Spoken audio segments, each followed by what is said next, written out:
அசைவ பிரியர்களின் all time விருப்பமான broiler கோழி இறைச்சியின் விலை கணிசமாக உயர்ந்திருப்பது குறித்து மக்கள் குரல் பகுதியில் எழுப்பப்பட்ட கேள்விகளுக்கு கடலூர் மாவட்டம் திட்டக்குடி பகுதி மக்கள் தெரிவித்த கருத்துக்களை பார்க்கலாம். முன்னாடிலாம் மக்கள் தீபாவளி, பொங்கல் இது மாதிரி பண்டிகை நாட்களில் மட்டும்தான் எடுத்து அப்போலாம் சாப்பிடுவாங்க. ஆனால் இப்போலாம் டெய்லியும் சிக்கன் ரைஸு, ஃப்ரைட் ரைஸு மக்கள் வீட்டில் சமைக்கிறதே குறைச்சிட்டாங்க. அப்போ ஆட்டோமேட்டிக்காக கறியினுடைய விலை ஏற ஆரம்பிக்குது.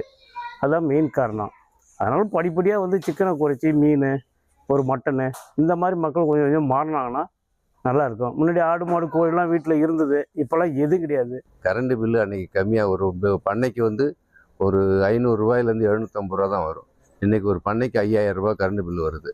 அப்படியெல்லாம் விலையேற்றத்தின் காரணமாக அவங்களுக்கு கொடுக்கக்கூடிய காசு 6 ரூபா 50 காசு தான் கொடுக்குறாங்க. கோழி பண்ணையில் அவங்களுடைய அந்த கூலியாக, வளர்ப்பு கூலியாக கொடுக்குறாங்க.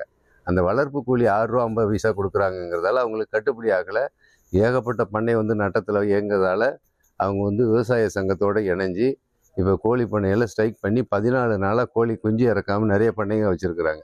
அந்த நிறைய கோழி இறக்காத காரணத்தால் நிறைய பண்ணைகள் காலியாக இருக்கிறதால கோழி பற்றாக்குறை ஏற்படுது. இது சோயாபீனு, சோளம் இது எல்லாமே நம்ம அது கொடுக்குறோம். அந்த தீனி விலை உயர்ந்துருச்சு. அதே சமயத்தில் டீசல் பெட்ரோல் விலை உயர்ந்துருச்சு. அதனால் இறக்குமதி கட்டணம் உயர்ந்துருச்சு. அதனால் அது கூட ஒரு காரணம் விலைவாசி உயர்வுக்கு. அதுவும் இல்லாத கரண்ட் பில்லு ஏறிடுச்சு. அங்கே அவங்க வளர்க்குற இடத்துல ஃபேனு, லைட்டு எல்லாம் போட்டுட்டு இருக்காங்க, பெரிய பெரிய ஃபேன் வச்சு.